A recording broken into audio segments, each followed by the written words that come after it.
Tonight on Ukraine Today, behind the scenes of Russia's victory madness, we'll show you what the Kremlin tried to hide.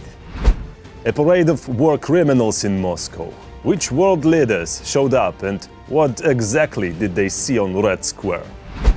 How Putin's regime twists history. Why is May 9th so sacred for so many Russians? Ukraine's new long-range drone. What do we know about the FP1 besides the fact that it can fly over 1,600 kilometers? And Hungarian spies in Transcarpathia, the security service of Ukraine, uncovered agents supervised by an actual officer of Hungary's military intelligence. All this and more on Ukraine Today. Hi there, we're from Ukraine. I'm Volodymyr Rabchun. Don't forget to like, subscribe, and let's go. Moscow held an annual Victory Madness parade. It meant to mark the defeat of Nazi Germany in World War II, but what it really is a display of Russian arrogance, stolen glory, and made-up history. This year, columns of Russian war criminals marched across Red Square, the same people who raped and murdered children in Bucha, who tortured POVs, who target civilians and destroy Ukrainian infrastructure. According to the New York Times, the Kremlin is trying to turn May 9th into a symbol of geopolitical resilience, but behind the flashy show, economic instability and barely any progress on the battlefield. While they stage a ground spectacle for foreign cameras, what really happened behind the scenes is what they don't want you to know. Too bad. You're about to find out. Total bans and kilometer-long traffic jams. That's what's behind the beautiful TV image of the parade on Red Square. For the first time in the White Stone City, they ordered the closure of all shops and cafes along the route of military equipment on Tverskaya, parts of the Garden Ring, and New Arbat. The only business that dared to express outrage at what was happening was the clothing brand Monochrome. Its users quickly criticized it, and the post, which was said to defame the memory of the grandfathers, was deleted. To satisfy Putin's anxiety, the security services warned that communication in the city would not work at all. In other words, the grandchildren of the victors were transported back to the USSR for a couple of days, without mobile internet, delivery services, the ability to pay by card, or even withdraw cash from an ATM.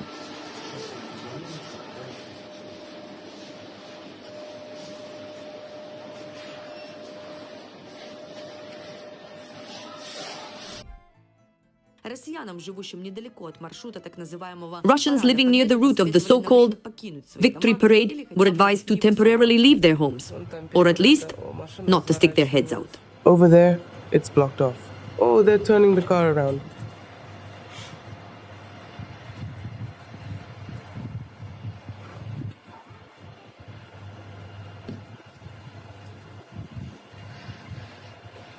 And also, Ship Street is currently completely blocked off at the moment as well. And the most interesting thing is that you can't go anywhere, buy anything, everything is closed. Simply. Those who tried to leave Moscow during the May holidays were also unlucky. The city was paralyzed not just by red, but by maroon traffic jams. In the tunnels, you could die from the exhaust fumes.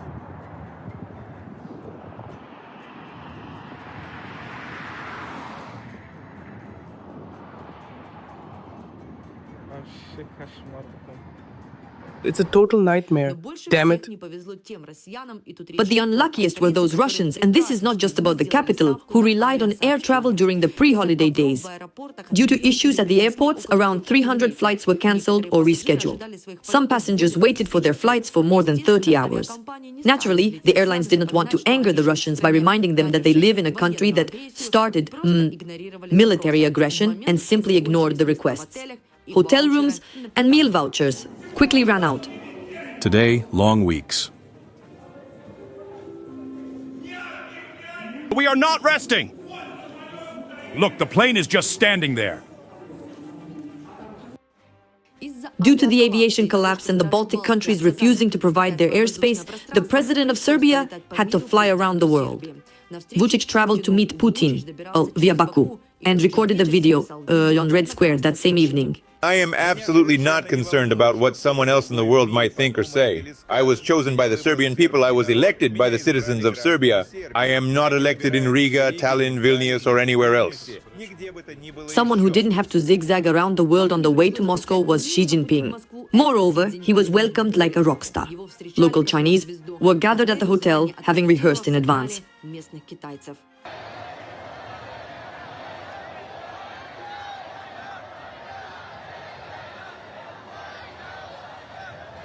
Ensuring Putin's bravado on May 9th cost the Russian budget millions of rubles, while veterans, of whom there are officially 7,000 left in Russia, will receive only 80,000 rubles each for the anniversary.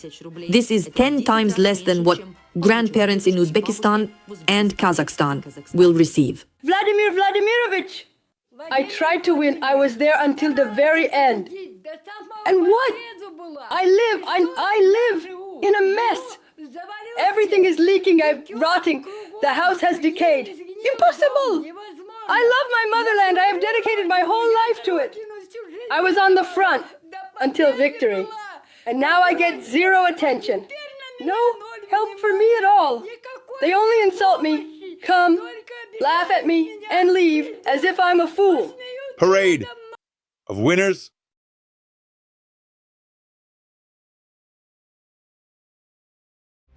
Among the guests at the parade, the leaders of China, Brazil, Venezuela, Slovakia, Serbia, Armenia, Mongolia, Cuba, Tajikistan and Belarus. They were shown the very weapons that Russia uses to kill innocent Ukrainians. So why is May 9 such a big deal in Russia? Because Putin decided to privatize the victory in World War II. His propagandists have drilled into people's minds the myth of Russia's heroic role, even though Russia didn't even exist as a country until Soviet Union collapsed in 1991. What worse, the Kremlin uses World War II myths to justify today's war against Ukraine. They push fake stories about Ukrainians helping Hitler and loving Nazism. But facts say otherwise. Now, how Putin's regime rewrites history. Congratulations on Victory Day, our most important, truly national, sacred holiday. The virus of victory obsession in Russia is rapidly progressing, while the whole world commemorates the Day of Remembrance and Reconciliation. Moscow tramples on the bones of millions of deceased Ukrainians, Russians, Poles, British, Americans, and representatives of dozens of other nations. Everyone is still arguing about the Molotov-Ribbentrop Pact and accusing the Soviet Union of dividing Poland. And what did Poland itself do when the Germans entered Czechoslovakia? It took a part of Czechoslovakia, so it did this itself. And then received a retaliatory pact.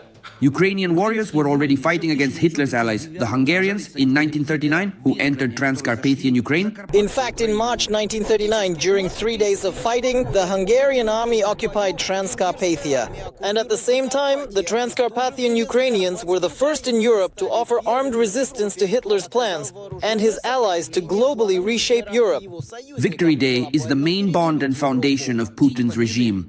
By the most modest estimates, 35,000 soldiers are buried on Mamayev Kurgan. The cult of death, the cult of war, this is essentially the ideological foundation, the ideological trap into which Putin has led all of Russia.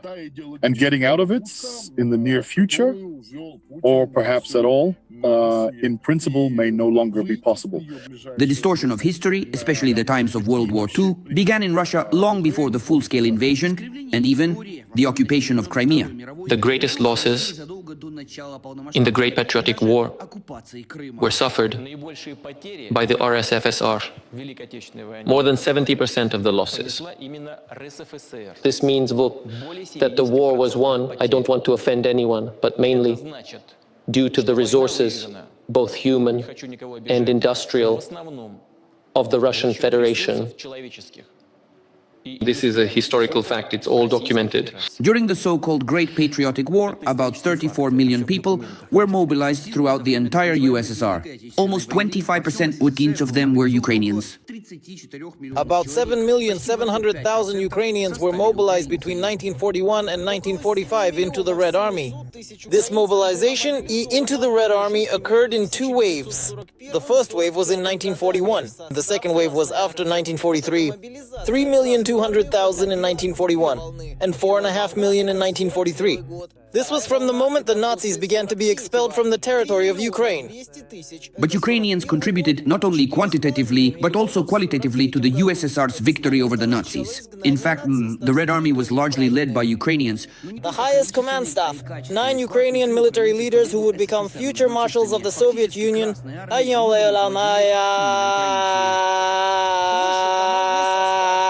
and about 300 generals. If at the final stage of the German-Soviet war, 15 fronts were formed on the Soviet side, more than half of them were led by armed Ukrainians. Here, one can say that there was both a quantitative and qualitative contribution from Ukrainians. Putin and his sycophants deliberately downplay the contribution of other USSR peoples and allies to the victory. It was defended longer than some countries defended themselves against the fascists, in principle. 58 days in flames, 58 of the fiercest battles. Subtitles created by Dima Tozok. France fell in 42 days, but Pavlov's house, 100 meters from the Volga, could not be conquered. Putin emphasizes Russia's role, while remaining silent about the Ukrainian casualties. If we talk about the civilian population, 4.5 million Ukrainians died during the German-Soviet war. If we talk about the total losses of Ukraine during the war, we mention a figure of 8 to 10 million victims. And of course, there's the favorite accusation of Russian propaganda, blaming everyone for collaboration, aiding, and sympathizing with the Nazis. There are people who love, remember, respect, and then there's Itila, Pino Piccirillo, a disgrace to the race, a Nazi beast, an absolutely Nazi creature. But even here, Russian chauvinists shyly remain silent about General Vlasov's army. According to various sources, the Vlasovites numbered 300 to 400,000 people. And besides Vlasov's army, there were other formations, such as the Russian SS Brigade, ITA, the so-called Lokot Republic. Thus, the Day of Remembrance and Reconciliation has been turned into a false history by the hands of Kremlin elders and propagandists, a celebration of war and death. Every voice matters. Join our community, support independent journalism and help us bring you the truth from Ukraine. Become a member of Ukraine today. Join us now. Moscow pulled in 280 air defense systems for the parade. They even shipped gear from Kazan, Grozny and the Kuril Islands. Some say Russian military sites are now dangerously exposed. Perfect timing, because Ukraine just introduced a new drone that can fly over 1,600 kilometers. We briefly touched on it yesterday, but now it's time to go deeper into Ukraine's newest long-range UAV, the FP1. 2 weeks ago, the Ukrainian armed forces struck a drone manufacturing plant in the city of Yelabuga, over 1,000 kilometers from Ukraine's state border.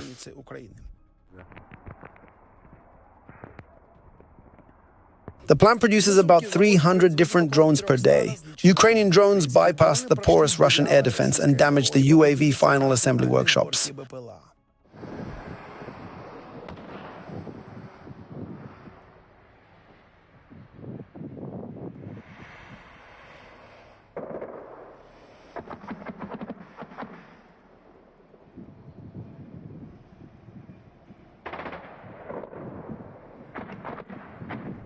Strikes with so-called deep strike capabilities at depths of 1,000 kilometers and more are systematically carried out by Ukraine. Recently, the Ukrainian drone capable of operating at such distances, the FP1, was shown for the first time. And most likely, it was this drone that struck the plant in Yelabuga. It has a flight range of up to 1,600 kilometers and a combat payload of 120 kilograms. This is a completely Ukrainian drone developed for strikes on strategic targets located at great distances. This drone is already being produced in very large quantities.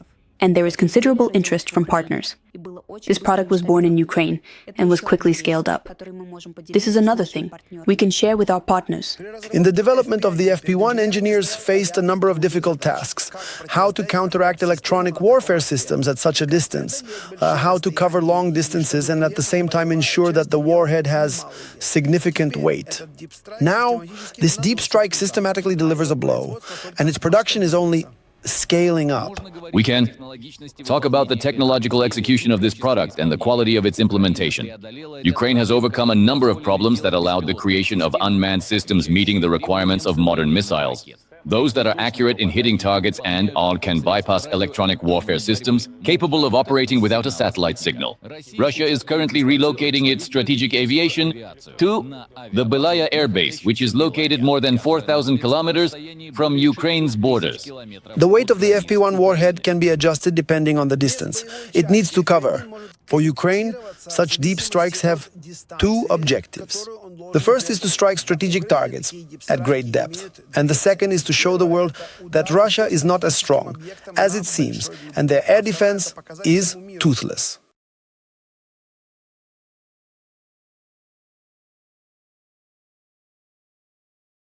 What burns is beautiful and evokes emotions. But if we look at the figures of the damage inflicted, for example, on Russian refineries, we would like it to be much more.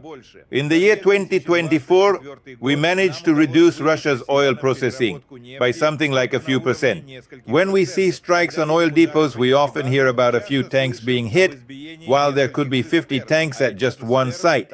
On the other hand, we see truly impressive and important operations with strikes on Russian depots and airfields, which can only be reached by kamikaze drones.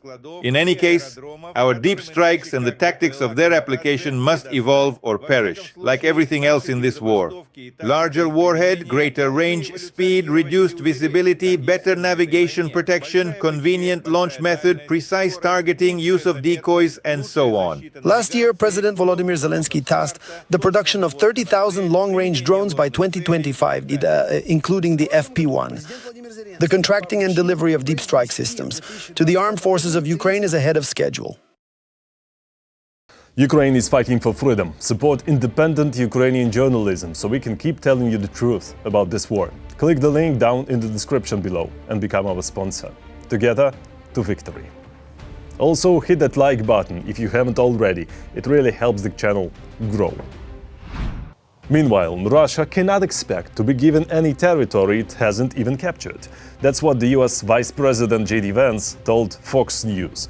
He also said the US would walk away from negotiations if Russia keeps acting in bad faith. We don't want Ukraine to collapse. We obviously want Ukraine to remain a sovereign country, but Russia can't expect to be given territory that they haven't even conquered yet. And that's one of the things that they put down in that initial peace plan. So I actually think it's progress that they're even talking at all, the Russians and the Ukrainians.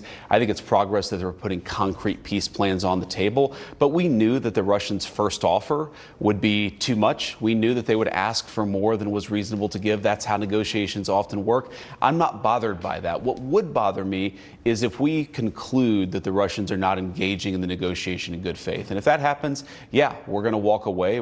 So many questions. So many questions. If Russia can't claim land it hasn't taken, can it keep the land it has temporarily occupied?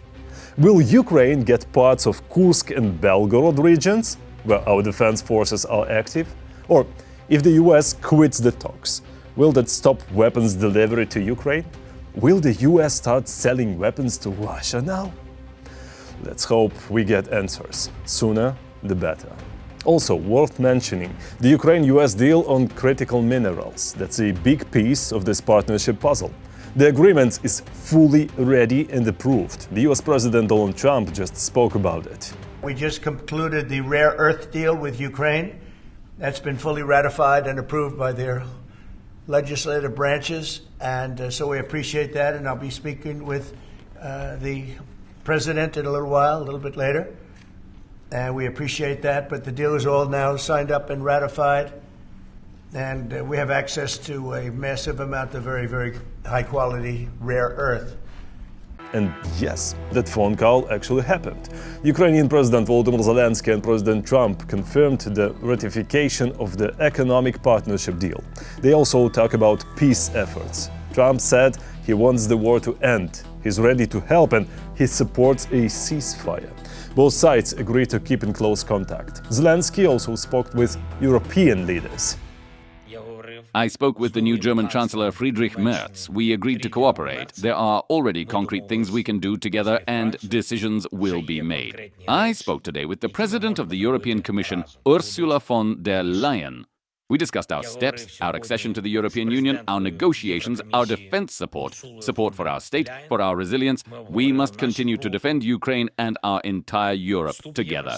That is what we are doing. Things we can do together with Friedrich Merz? Does that include Taurus missiles? Fingers crossed. Kerch Bridge, get ready.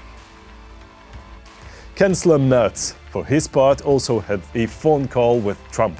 Main topic? Supporting Ukraine. Merz spoke about it in Brussels, where he met with EU and NATO officials. He warned Putin about tougher sanctions if Russia keeps sabotaging peace talks.